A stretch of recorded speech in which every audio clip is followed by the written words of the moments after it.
Welcome everybody. I'm gonna do the introduction and in English, if that's okay with everyone. So our colleagues from Spain will understand it as well. This is actually the second webinar that we host together with the Spanish Tourism Board. The first one was on the 26th of June. It was about Valencia. If you want to see that webinar, it's still on our Facebook, Travel Pro, and it will be soon on travelpro.nl under the drop-down menu from webinars. So today we will be having the webinar about Green Spain, Spirit of the North. Together with us are of course, Rafael Chamorro, the director of the Spanish Tourism Board in Brussels, and Rosa Vicente, who does the promotion for the Spanish Tourism Board in the Netherlands. I would like to give her the word now, and she will introduce everyone from Green Spain. Rosa? Good morning. I will introduce first Rafael Chamorro. He's our director from Brussels, but also in the Netherlands, and he will welcome you first. Thank you, Rosa and Dennis, and welcome and good morning, everyone. For us, it's a pleasure to share this hour with you. I want to begin first to thank you to Dennis and Travel Pro to organize these webinars with us. I think it's we are really happy with the collaboration. And of course, this is the second one, to Green Spain, to be with us. You are very brave to share this time with us today. And very important to all the travel agents connected with us this morning. For us, it's extremely important to have your support. Thank you very much. I want to say a few things. Spain is open again for tourism. You know, Spain is one of the favorite countries for the Dutch market. And for us, it's perfect, this country, because we want more tourists for the Dutch people. And we are ready to receive tourists. Spain is open since June 21st. And we have implemented all the kind of measures to receive the tourists safely. Second, we want to profit this opportunity of this terrible crisis of the COVID-19 to reinvent the tourism. I think we need to have tourism again in Spain. We want to receive tourists, but we want to profit the opportunity to have new pillars. I repeat constantly the same thing, but for us it's extremely important. We want to rebuild the tourism with the new pillars. Have to be the accessibility, tourism for all, the quality, we need quality tourism, also the sustainability. We don't have, again, crowded streets, crowded beaches. We want, Spain is a very big country, we have a lot of things. We have culture, we have gastronomy, we have beaches, we have Green Spain. For that reason, we need new pillars. We have also innovation, technology. I think that this opportunity for us is a terrible crisis, but we have to reinvent it ourselves. I think we can, to restart again with these new pillars. And finally, Green Spain is a perfect example. It's in north of Spain, between Portugal and France, in the Atlantic coast. And I think that the four regions, we have representatives of the four regions here, Galicia, Asturias, Cantabria, and Santander. They are perfect examples of sustainability, mountains, perfect landscape, cities, wonderful cities like Santiago De Compostela, Santander, Gijón, Oviedo, Bilbao, San Sebastián. I think it's a perfect, I am sure that many of you already have been there. I think it's an opportunity to learn about this splendid part of Spain, and you are going to, I think, to enjoy a lot this webinar.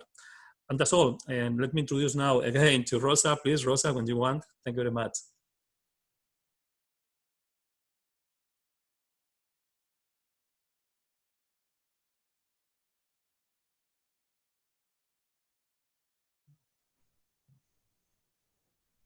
Rosa? Okay, now? Yes. Thank you very much, Rafael. I will say some things in Dutch for all the agents that are watching us, and then I will give the word to José Ramón. Zoals Rafael heeft gezegd, sinds 1 juli verwelkomen wij weer buitenlandse toeristen om hun zomervakantie in ons land door te brengen. We zijn zeer blij met dit goede nieuws en we hopen dat ondanks al de gebeurtenissen van de laatste maanden het een goed toeristische zomerseizoen zal worden voor iedereen.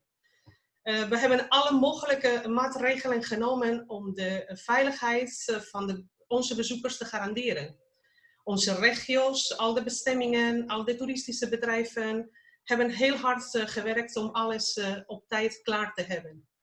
In feite is Spanje klaar om de toeristen te ontvangen. De restaurants zijn weer open, ook de musea en niet te vergeten ook de stranden. Maar wel altijd rekening houdend met de sociale afstand en met inachtneming van de diverse maatregelen. Aan het einde van deze presentatie over het groene Spanje zullen zij ook in grote lijnen vertellen over deze maatregelen in dit deel van Spanje. En alsjeblieft, mochten er toch hierna vragen of twijfels zijn, neem dan gerust contact met ons bureau in Den Haag. Maar vooral maak de vragen nu, want hier zijn de specialisten om die te beantwoorden. Nogmaals, heel erg bedankt voor jullie deelname. En ik wens jullie een hele goede groene Spanje webinar toe. Nu geef ik het woord aan José Ramón Castiñeiras. En hij is representative voor Toerisme Galicia. José Ramón. Do you hear me? Yes, we do. Yes. Okay. Well, first of all, thank you. Hello, everybody. Thank you for being here, for your presence. And thank you to Travel Pro and the Spanish Tourist Office for giving us the opportunity of presenting the destination, the Green Spain. I'm going to talk on behalf of my colleagues of the rest of the Green Spain. I would like to introduce you my colleague Idoia Anza from the Basque Country Tourist Board and my colleague Daniel Ruiz Schaffer from Cantabria Tourist Board.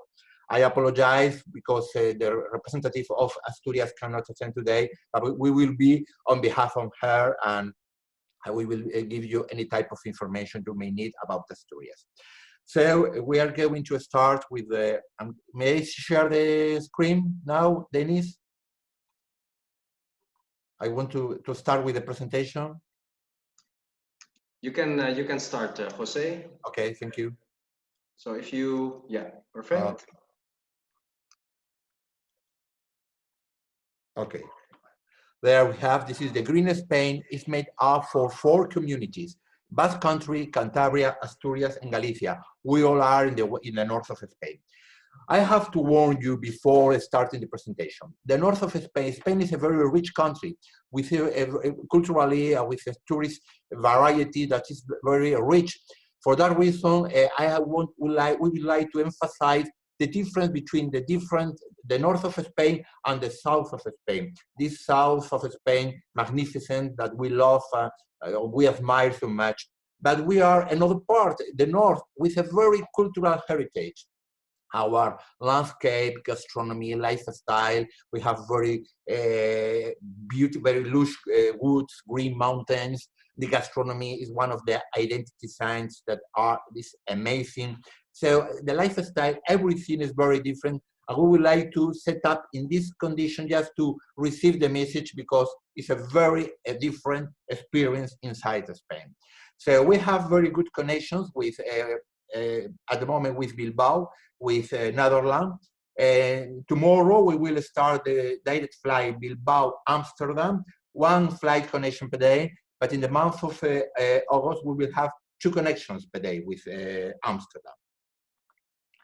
These are the main cities of the Green Spain: A Coruña, Santiago de Compostela, the final end of the Way of St. James, Ferrol, Vigo, Lugo, Orense, Pontevedra in Galicia, Gijón, Oviedo, Avilés in Asturias, Santander, Torrelavega in Cantabria, Bilbao, San Sebastián, and Vitoria in the Basque Country. These are the main cities. It's a green land with a great diversity. Natural constants, you see that landscape is very typical of the north of Spain. 2,500 kilometers of coastline with green valleys, mountains, forests, and nature.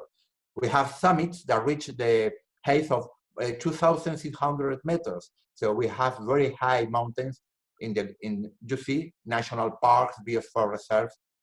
You will see that we are very, very special since the point of view landscape nature. We have more than 900 beaches.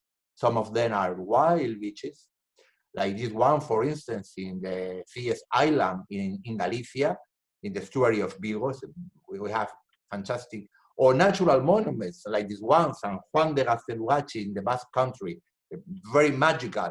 It was a place for the shot of Game of Thrones, or for instance, the highest cliff of Europe. We are in the Atlantic coast in Galicia. And we have also a very important cultural heritage. We have probably the Sistine Chapel of the cave paintings is in Cantabria, the famous bison of Altamira, of more than 17 years old from the Paleolithic period, really a jewel in the history of the art, cave art paintings. Or, for instance, another magnificent example of the pre-Romanesque style in Asturias, the origin from the 9th century of the Romanesque style. This is pre-Romanesque, another jewel, another landmark in the green Spain, or a fantastic religious heritage spread all over the north of Spain, like Covadonga, Santuari, San Ignacio de Loyola, or Santo Toribio de Nievana in Cantabria. Of course, obviously, Santiago de Compostela in Galicia. We have a lot of charming villages, beautiful, inland or spread all along the coast. Fishermen villages like Cudillero in Asturias, an example of these colorful houses that you will see spread all along the north of Spain. Very peculiar traditions, very different, as you can see, or very original sport like the woodcutters in the Basque Country, of the bird races in Cantabria, also the Basque Country, are very traditional and very original sports that make this sort of important difference in the point of view cultural. And obviously, for people who love the sea, we have all the Cantabrian Sea and the Atlantic side basing the coast. For people who love surf, you will find beautiful places like Mudaka in the Basque Country, or even Valdoviño in Galicia. And for sailors, really, it's a very perfect place. But gastronomy deserves really a special point, a special reference in this speech, because it's part of one of the most important identity signs of the destination. You are going to have a very unusual experience. Probably only in a few parts in the world you will find such a variety of flavors of a gastronomic experience.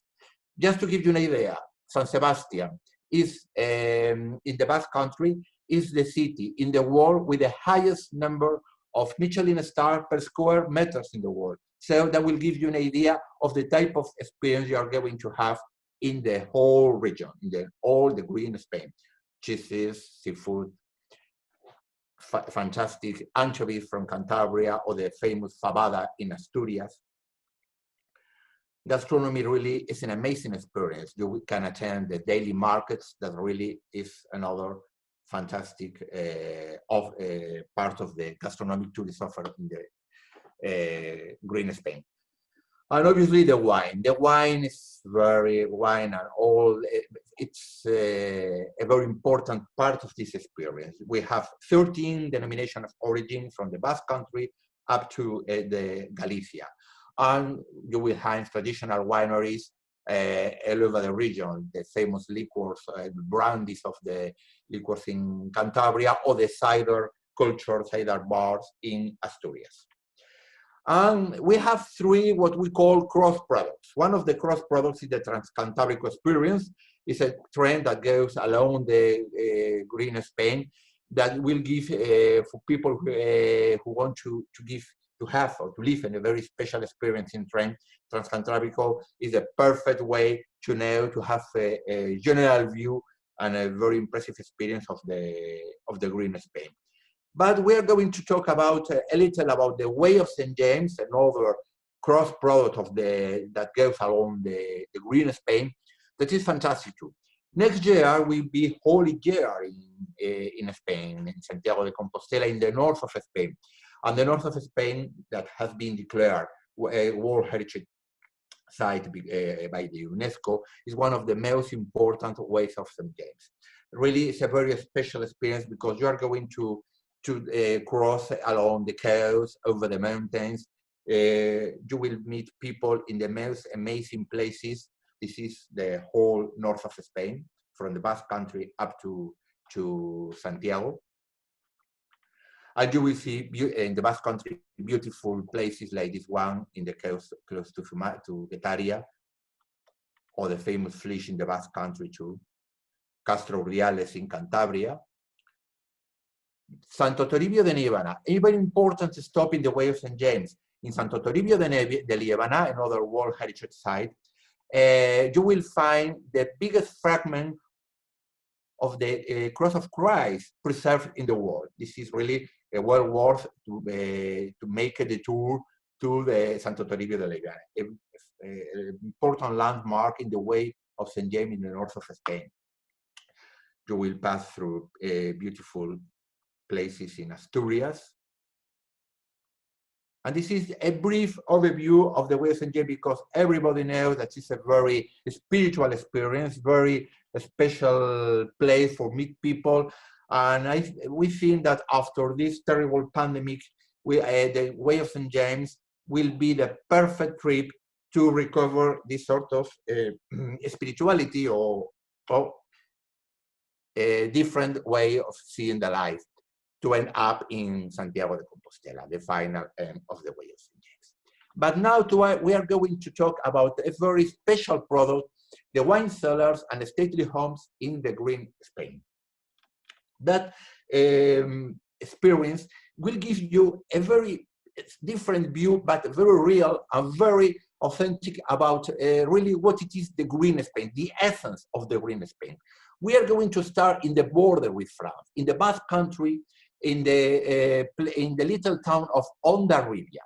Hondarribia is very well known because of the medieval quarter and the sailor quarter outside the walls. So you will find like two different little places in the same town. And we are going to start in the Parador of Charles V, an ancient castle converted into a beautiful hotel that is surrounded by the beautiful houses of the medieval quarter, with a lot of palaces with coat of arms that are very special. And then we will go to the sailor neighborhood, very different, with very colorful houses, with a very good gastronomy. We are going to start having very good lunch or dinner with the famous dish, fish of the Basque Country. And there is the perfect starting point to enjoy the Basque gastronomy. You will, in the narrow streets of the sailor neighborhood, you will find fantastic restaurants. A beautiful place and very colorful, as you see on the Hondarribia. We will go through beautiful fishermen villages like Pasai Donibani, also, as you see, like with the typical sailor houses of the Basque Country, to arrive to one of the most beautiful cities of Spain, San Sebastian. San Sebastian has been a summer resort in the 19th century, when the Queen of Spain, Maria Cristina of Habsburg-Lorraine, with Alphonse XII, started to spend the summer. That leaves an important legacy of houses and lifestyle in the city. Really, it was the traditional summer resort of the Queen family, like Santander. So you will see that it's a beautiful and very elegant place to spend the summer with a very mild temperature. This is the Miramar Palace, the royal residence of the Spanish family at the beginning of the 20th century. This is the starting point of what we call the Belle Époque in San Sebastian. You see that this is a very special, this is the fishermen villages. Sorry, the fishermen port, the port of the fishermen. You will see beautiful stately homes like Ayete. Here spent some day the Queen of Victoria of England. That keeps all the atmosphere of this Belle Époque with the beautiful gardens of Pierre Ducasse, a French gardener who built beautiful gardens all over the town, the city. To pass, it is well worth to make a visit to the Museum of San Telmo. There you will see paintings from Sorolla, El Greco, but probably the most amazing part are the wall paintings of José María Ser. José María Ser was a famous Spanish painter who made beautiful wall paintings, canvases in different parts of the world. Some of them are, for instance, in the Rockefeller Center in New York, and probably the most important are also here in San Telmo. This is an amazing experience just to see the famous wall paintings of José María Ser. And there we have a very good hotel offer in San Sebastian. For instance, Hotel Maria Cristina, one of the best exponents of the fantastic hotels in this city. Here, the famous Spain, Mata Hari spent some days in this hotel. There you have, recently renewed. It's a beautiful, very charming, that keeps also the atmosphere of this. And this is another hotel. All of them are very representative of the type of hotel accommodation you are going to find in San Sebastian. Hotel Villa Favorita, recently opened to the public. It's going in the month of June, in front of the Bay of La Concha, a beautiful ancient palace converted into a hotel with a view. Fantastic. This is the view from the hotel in front of the Concha Bay. So just only an example of the type of accommodation you're going to find all over the region, and mainly in San Sebastian, for instance. As you see, or Villasoro, because in San Sebastian there are a lot of palaces from this period of the Belle Époque, and some of them have been converted into beautiful hotels. But something that is a landmark, a real landmark in this trip, is the Pinchos in San Sebastian or in Bilbao in the Basque Country. Pinchos is the Basque name of tapas.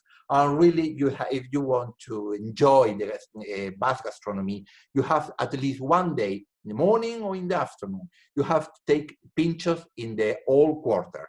Going from bar to bar, these little tapas are really, that are very sophisticated.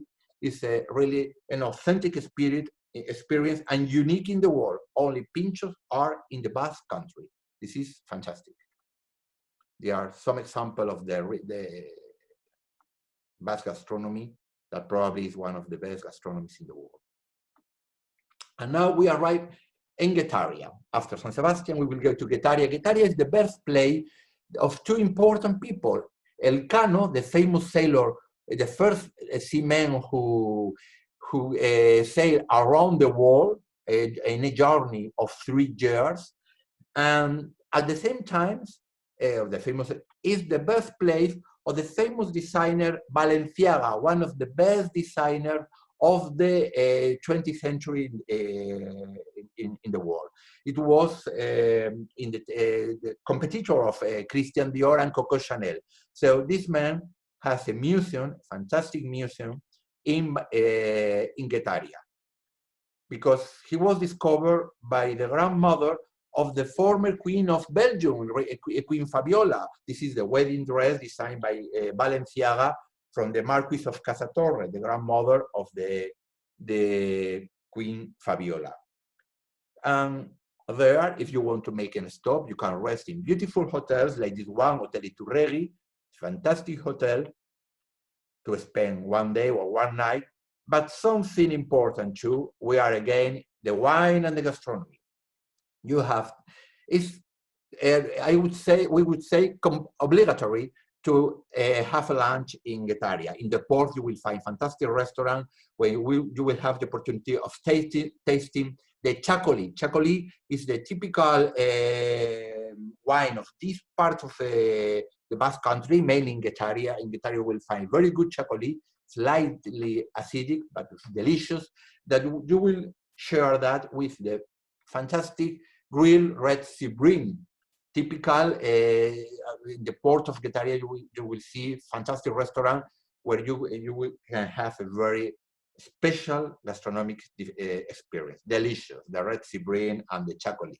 So another amazing scenery is the Flysch. The Flysch is the name with which we describe a sequence of sedimentary rock layers that progress from deep water and turbidity flow deposit to shallow water sandstones. This is a sort of magical and dramatic scenery that is along the coast of Getaria. This is fantastic scenery, the Flysch. So from there we go. Well, this is another palace, Arteaga Castle. Fantastic hotel, Relais Chateau. It's another of the castles of the palaces of the region converted into hotel. Now we go inland. This is the typical landscape of the Basque Country to arrive to a very different place, La Rioja Alavesa. There you will find a very unusual, it's a sort of extravagance, the blend between wine and architecture. So you will see fantastic buildings like this one designed by Frank Gehry, the same architect who designed the Guggenheim Museum in Bilbao. So you will find one of the best wines of Spain, the Rioja Alavesa, delicious, in the most amazing buildings. Marqués de Riscal. This is as you see, really an extravagance. Now there you will, there is another hotel, Hotel Viura. This is also very, very original. And the Isios Winery, another building, strange building as you see, designed by Santiago Calatrava, the famous Spanish architect who designed the City of Science and Arts in Valencia. So after this experience, you can spend one day or one night in the hotel, for instance, Palacio de Samaniego in the Basque Country. The following day, we will go to Bilbao. In Bilbao, we will see very special things, very UNESCO cultural heritage, the hanging bridge of Bilbao, probably the first hanging bridge in iron of the world. It was built at the end of the 19th century. And it has a sort of ferry that is hanging from the wires that go from one side to other. This is really a jewel. Out there you will see the beautiful palaces of Getxo in Bilbao that are very representative of the architecture of that region. Some of them also converted into hotels. To arrive to another of the landmarks of this trip, Bilbao, with the Guggenheim Museum, with the 33,000 plates of titanium that cover the building. And there, in this building, there are fantastic, you will see a very good temporary exhibition, and the permanent exhibition is fantastic. So it's a famous state. Well, okay, the Bilbao market is another experience of the city of Bilbao. Bilbao is really another fantastic place to enjoy at least one day. From there, we will go to Cantabria. We arrive in another part of the green Spain, Cantabria. We start in the traditional summer resort, Castro Reales, that is in the way of St. James too, a beautiful place, with the typical architecture from the Belle Epoque of Cantabria, because it was other of the summer resorts of the Spanish family at the beginning of the 20th century, with all this legacy. There, we are in the Bay of Santander, this impressive bay with the beautiful Palace of Madalena, the residence of the King Alphonse XIII and the Queen Victoria Eugenia. As you see, this is impressive, built at the beginning of the 20th century, and now is the residence of the summer courses of Menéndez Pelayo. Paseo de Pereda in Santander. The Hotel Real from the Belle Epoque too, in front of the bay. A beautiful hotel that keeps also the atmosphere of that period. It's a perfect place. Hotel Sardinero, as you see, that all of them are very representative too of this type of experience. These are some images of the house. Another hotel, Hotel Torre de Somo, another ancient little palace converted into a hotel. On the boating center has been inaugurated 3 years ago. It's a sort of a cultural building with it hosts a very good exhibition. It's flying over the sea. Designed by the architect Renzo Piano. You will see it's a very avant-garde building. And there, it's amazing because in one of the halls you will see the picture hanging from the walls, but really overflying the seawater.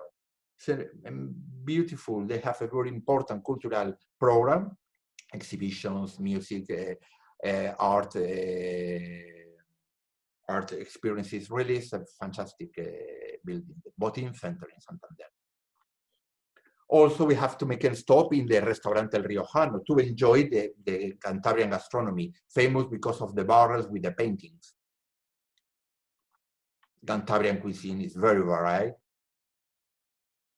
You see, they have fantastic cheeses, and the anchovies, probably the starlight of the Cantabrian cuisine.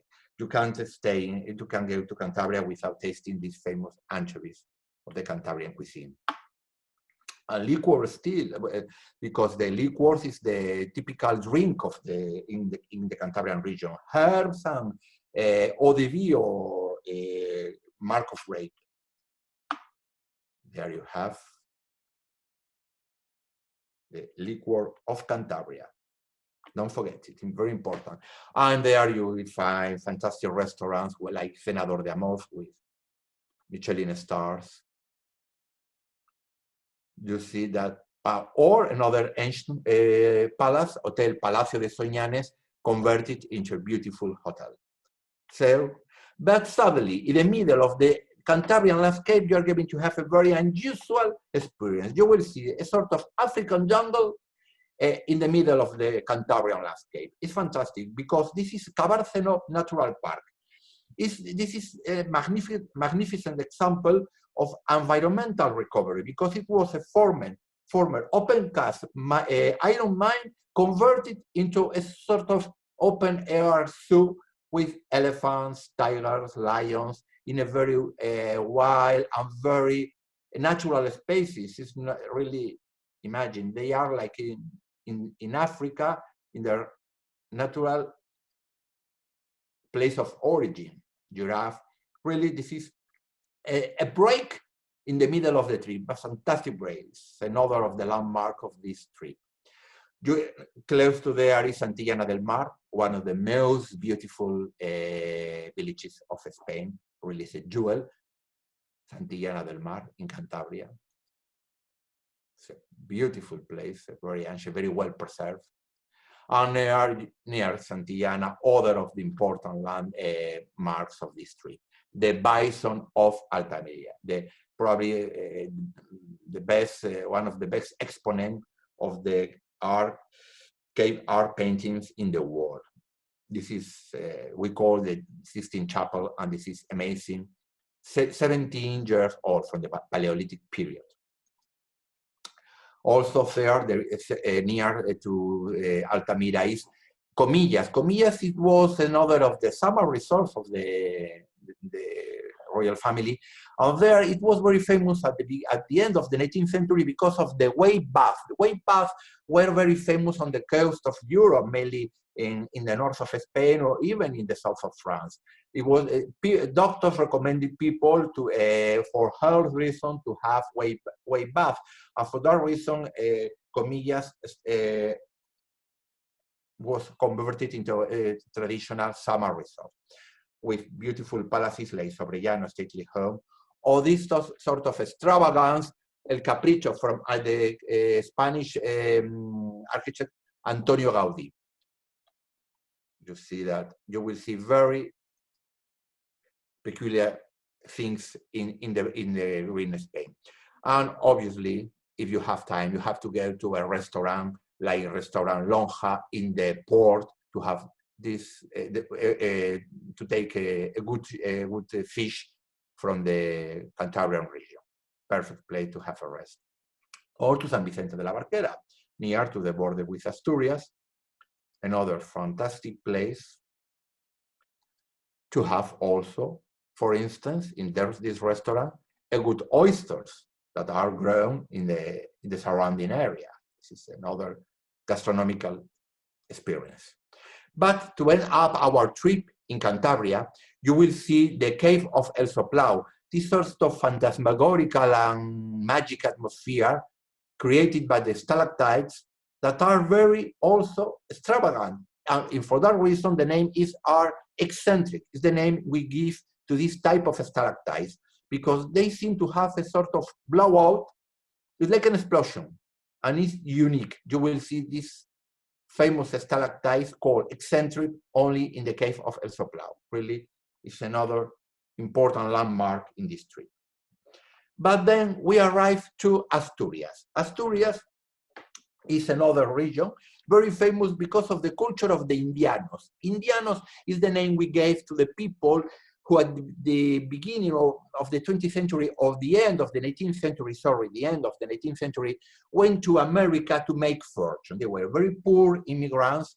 They left the country in a very poor conditions, and they only wanted to make fortune in Puerto Rico or in Cuba. So some of them got it. And when they came back, their obsession was to build beautiful neoclassical style houses, very colonial style also, with palm trees, and in a very colorful style. So you will see the whole region full of beautiful places. This is the Archive of Indianos. It's a museum devoted to the culture of the Indianos. And beautiful houses, very representative of the Indianos style house, like this one. Some of them obviously have been converted into beautiful hotels, very charming hotels. So you see that in all of them, the palm trees are always present. Palm trees obviously are not typical from Asturias. Now they are part of the region. Very typical is the hydrangeas. You will see if you go now, for instance, in the month of July, the full region is full of hydrangeas all over the gardens, mainly in the Indianos houses. Another Indian style house, as you see, these are very peculiar, very original. And this is one of these houses converted into hotel, Hotel La Quinta de Villanueva. It keeps all the atmosphere too of this period. We will pass through beautiful summer resorts like Llanes in Asturias, for instance, with fantastic places to have a rest in the Pueblo Asturia Eco Resort, close to this town, in Arriondas, with a beautiful view over the mountains. Or the Sanctuary of Covadonga, close to the mountain chain Picos de Europa. You will see, this is a very typical Asturian valley, very representative. And this is a famous mountain chain, Picos de Europa, in Asturias and Cantabria, because Picos de Europa starts in Cantabria and end up in Asturias, with very deep valleys, the Arcina Lake, for instance, beautiful lakes. Or in the coast. From there, we will go to the coast to see the cliffs of the Hell in Ribadesella, Asturias. Very dramatic scenery on the coast. To pass through beautiful places with Indiano houses again in Ribadesella, in the coast, another summer place. And another hotel, another Indiano house converted into a beautiful hotel. Now we arrive in Oviedo. Oviedo is a stately city with a very 19th century atmosphere. There is the Cathedral of San Salvador with the presence of Ana Ozores, the character of La Regenta, a famous novel in Spain, very famous. That is one of the identity signs of this woman, is probably the most representative character of the culture of the period, an important identity sign of Oviedo, with also very stately buildings, or colorful places like this one. Oviedo has a very unusual atmosphere. And this is the Theatre Campoamor, the headquarters, so to speak, of the Princess of Asturias Awards, probably one of the most cultural events, or most important event, cultural events in Spain, of course, and one of the most important cultural events in the world too. And there you will find hotels like Hotel de la Reconquista, or close to the Oviedo thermal resort with Las Caldas from the Belle Époque period too, with beautiful castles like Priorio castles close to the resort with this magic atmosphere. Or the pre-Romanesque architectural style in Oviedo, Santa María del Naranco. In the tiny kingdom of Asturias at the 19th century, they started to build what it was the base of the future Romanesque style. For that reason, this is the pre-Romanesque style. Santa María del Naranco and San Miguel del Lillo are two authentic jewels of the pre-Romanesque style. But something important is the gastronomy too in Asturias. Cider bars. Cider is the typical Asturian drink. Delicious drink that you will have to share with a good omelette, for instance, in the cider bars. Cider bar, the cider barrels, that's very typical because it's a sort of ritual. For instance, the pouring cider. It's very complicated pouring cider. You have to hide the arm above the head and pouring the cider on with the other hand on the bottom. So it's not so difficult, but it's a fantastic ritual that you have to attend if you go to Asturias. This is totally obligatory if you go there. Cider is delicious. And fabada is the typical Asturian dish, beans with blood sausages, bacon, well, really something amazing. Cudillero, fishermen villages. In Asturias, there are Lastres, Cudillero, a lot of beautiful fishermen villages like this one, where you can also have a very good gastronomic experience with the tona roll. Tona roll is a sort of tona meat cake that is very typical of this place. This is the lighthouse of Cudillero. And this is a fantastic experience too. There you will have one of the landmarks also of the green Spain, the Cellars stately home. A beautiful palace. Is more than an Indiano style house. Really is an authentic palace with fantastic tapestries, furniture, that with the old atmosphere very well preserved, you will have the feeling of being in the 19th century. Really is with beautiful gardens, the French garden, the English garden. This is a really fantastic place close to Cudillero, so you can have a lunch in Cudillero and spend the evening, the afternoon in this beautiful palace. From there, we will go to Luarca, another fisherman village, beautiful village with the fantastic gardens of Fonte Baixa close to there. And we are going to end up Asturias in Castropol, other Indiano village that is in the border with Galicia. To arrive in Galicia, the Cathedral Beach. Cathedral Beach is the name we gave because of this rocky formation. It's in the north of Galicia, close to Asturias, that reminds the flying buttresses of the cathedral. That's the reason because we call Cathedral Beach. It's important to go, if possible, with low tide to have a walk under the arches. Then from there we arrive at Santiago de Compostela, the final end of the Way of St. James. A fantastic experience too, because it's the most, probably one of the most important cities of the history of the Christendom, with Rome and Jerusalem. And now it's the most important pilgrimage route in the world, in the Christianity. There, you know, the cathedral, the Portico of Galoria, recently restored with all the polychromy. This is an amazing experience. The interior of the cathedral.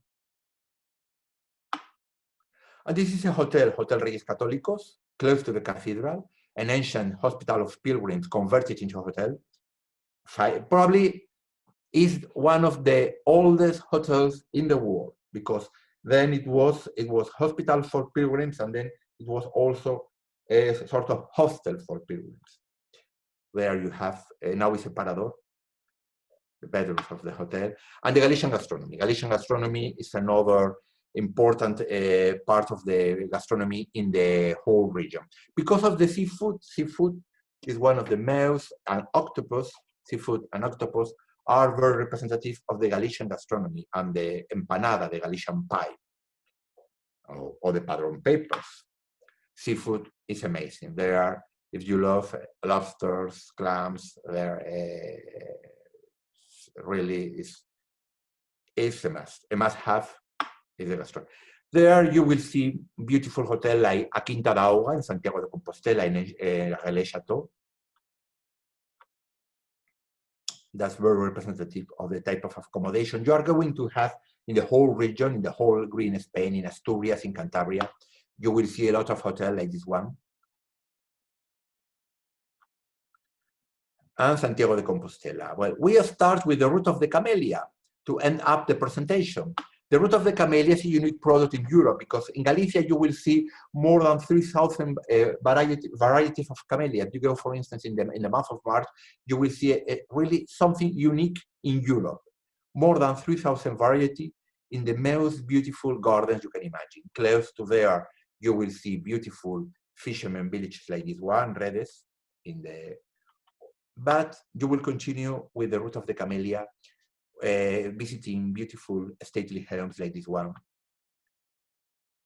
that are very representative of the heritage of the Galician region. If you go in March, you can imagine more than 3,000 varieties. We hold a beautiful exhibition of camellia that are unique in Spain. And the route of the Camellia is a unique route in the world. There you see the interiors of these buildings.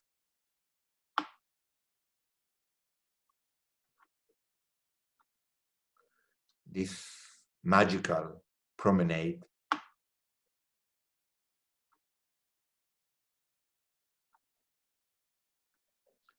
So these gardens are open the whole year. They are fantastic in winter because of the camellia flower, but during the rest of the year, also they have other variety of flower that makes them something a very unusual experience. But also the wine. The wine, they are the blind. If in the Basque Country the wine was blended with the architecture, here is with the camellia. We call also the route of the camellias and wines. White wine, Alvarillo wine, or Rías Baixas denomination of origin, it's one of the best white wines in Spain. So in part of this stately home, you will see the camellia garden and also the winery. So it's a perfect place to have a good lunch with a very good wine or the interiors. This is another stately home with the winery, Fefiñanes, probably the oldest white wine of Galicia. So you will see another, this is Señorans, other stately home with a very good white wine. And this is a hotel specialized in the white culture, Nova Vila, a beautiful hotel in the surrounding area of the Rías Baixas. And if you want to have a different stay, you will have a beautiful thermal resort in an island, Atocha Island, close to this area in the route of the Camellia. That is an ancient thermal resort from the Belle Époque too. In the corner of one island, in the estuary of Aros estuary. So we are going, and from this white experience, we will go to a different experience to end the trip. Pontevedra Historic Quarter, a very medieval town, very well preserved. You will have the feeling of being in other period. It's fantastic. And from there, we can make a beautiful trip through the mussel farm platform in the Aros estuary. This estuary, these are a platform for growing mussels of oysters. So we can organize a trip through the visiting the platforms, or having a nice seafood in the trip, in the Arosa estuary, or visiting the CS Island in the Arosa estuary, in the Vigo estuary. Fantastic place.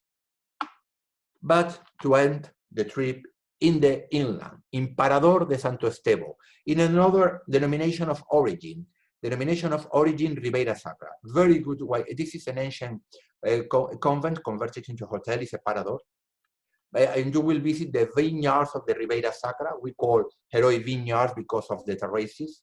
It's a very old, from the Roman period, very old wine, and very good, the Ribeira Sacra wine. And then this is the end of our trip with the wine of the Ribeira Sacra. Probably one of the biggest concentration of monasteries of Europe is there. And with this fantastic wine and in this hotel, and with these autumn leaves, we are going to end up this presentation and this trip in the green Spain. Thank you very much. Well, just only some recommendation if you go in spring, summer, autumn, and winter. Really, temperature is very mild, and you have 4 fantastic and different seasons to visit the green Spain. Thank you. Thank you very much. Well, these are only... At the end of the presentation, I added some recommendation of security sanitary instruction to visit the region. But you can get later the PowerPoint, and you have there all the information. Okay, thank you. Jose, thank you very much for your presentation. It got me a little bit hungry because we're going into the lunch, and you talked about pinchos and about a lot of good food. So I can't wait to go there. It looks amazing. We have received some questions from the attendees, and I'm sure you can see them as well, but I'm going to ask them to you. Michael Tautenhoofd has asked us, on average, which type of travelers are visiting the Green Spain region? Well, we have really, obviously, we have a very special target, people who love gastronomy, culture, a very slow type of experience, travel experience, but you have to love mainly gastronomy and culture, and a very different lifestyle. This is the type of target, mainly, obviously, couples, families too, obvious, but mainly couples and middle-aged people, because it's a very special destination for people interested in this, in gastronomy and culture and heritage, because it's so varied, it's so rich, because the Green Spain has a lot of things in common, but at the same time, each region has its own characteristics. So it's very varied. So for people who love culture and heritage, this is perfect. Perfect. Thank you. Michael has also asked something else. More and more Dutch are traveling by electric car. How is the charging density in your region? Oh, so I don't know, Daniel, do you have information? Sorry. Sorry, probably Daniel. Yes, I'm here.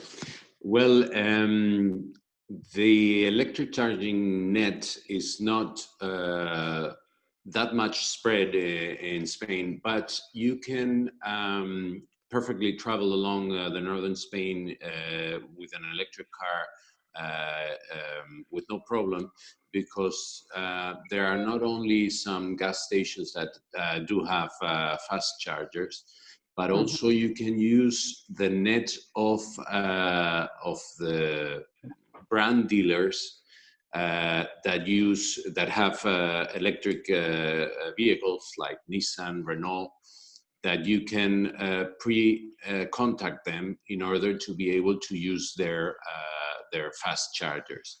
Some of our cities do have them in the middle of the cities already, and even some of them are free because they're established by the electric companies in different points. So there is the possibility, but I would recommend you to look at specialized blogs or forums in internet that may give you further information, because as it is something that is being started, there is no official information that you may find. But I'm sure that through bloggers and specialized web pages, you will be able to travel along the northern coast without a problem and being able to recharge your vehicle. Okay, perfect. That Thank moment you. in the Basque Country, we have 87 charge points, but as Daniel says, the fast speed charge points are only 9 in the Basque Country, which that means that you can charge your car in 20 minutes. I suppose that all the Nova will be more or less the same numbers. Perfect, thank you, Doya. I hope that answers your questions, Michael. Let me see, there were a couple of other questions. And a compliment for you, Jose. Great country and presentation, so that one's for you. Let me see, Evelyn Kreunen asked, do you know tour operators who can offer round trips like you presented? I don't understand. Jose, your mic is off.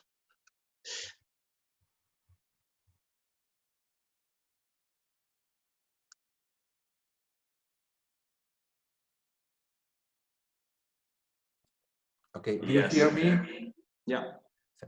Sorry, can you repeat the question? Sorry. The question was, do you know any tour operators that can offer the round trips that you presented? Okay, yes, we have. In each region, we have operators that can organize the whole trip during from the Basque Country. We can send you a list of tour operators after the presentation, because there are, and we have very good professionals that organize very different experience of from the Basque Country up to Galicia. There is no problem in that sense. All right, perfect. Perhaps, Dennis, yeah. I can answer also what Jose Ramon says about the tour operators, but tour operators like Ambiance Travel or Style in Travel, they make a lot of packages adjust to the desires of the clients. Right. So there are quite a lot of tour operators that offer such a in the Netherlands that offer already the north of Spain. Right. Perfect. Yeah, there's also Evelyn is also asking for some kind of PowerPoint so she can use it for her own clients. Then one more question from Jeanette Kampman. She asked, what is the best time to travel to the Green Spain region? Well, the whole year. Yeah, of course. But well, probably for instance, just I don't know if Daniel or Idoia have no idea, but for me, the month of June and the month of September are fantastic. Imagine September in San Sebastian with the International Cinema Festival of the musical period. Well, really, of even the boat races in Cantabria too, in San Sebastian. Well, September is amazing in the north of Spain. Even in Santiago de Compostela is the best month, in my opinion. September or June. I don't know, Daniel, Idoia, do you agree with me? Because I think that... Agree with you. Totally agree. Totally agree. The day is very long, so and you can find a lot of different fiestas all around the green country, the green Spain. So I think it's the best time. Yeah, and another point is that June and September are usually not high season in our region. And for that reason, the prices are going to be affordable and interesting. And not only that, but you will find that we don't have so many tourists as we do have in July and August. So it's going to be, for some type of tourists, it's going to be more convenient. Of course, July and August are excellent times as well if you want to find more things, more people and more things going on that some of your clients would prefer.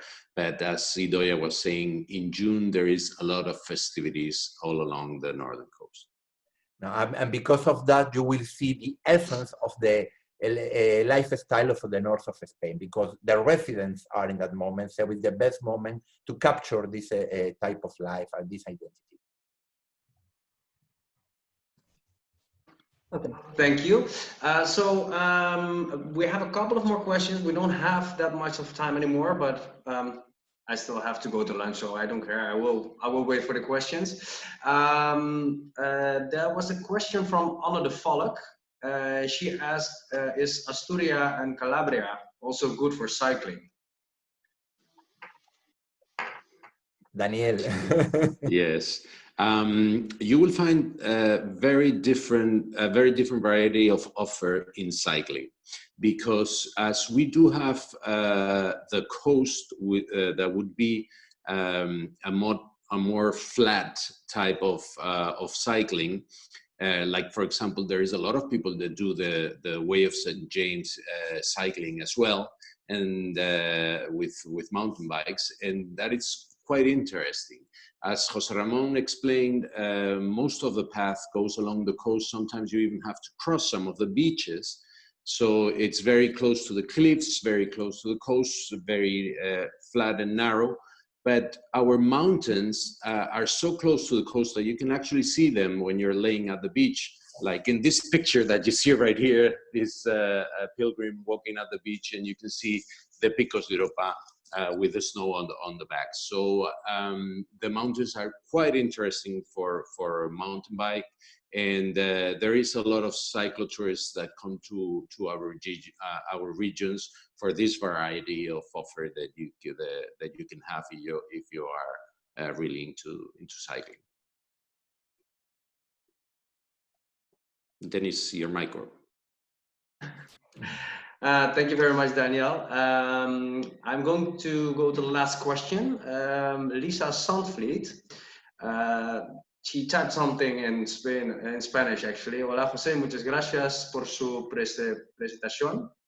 I would like to know your opinion, how you would design an incentive program over 2 to 3 days, so 2 nights in this region. Well, you have many possibilities. I would recommend you, if you want to do an incentive trip or design, to take two nights, for instance, different parts, 2 nights in the Basque Country, or 2 nights in Cantabria, or in Asturias, or in Galicia.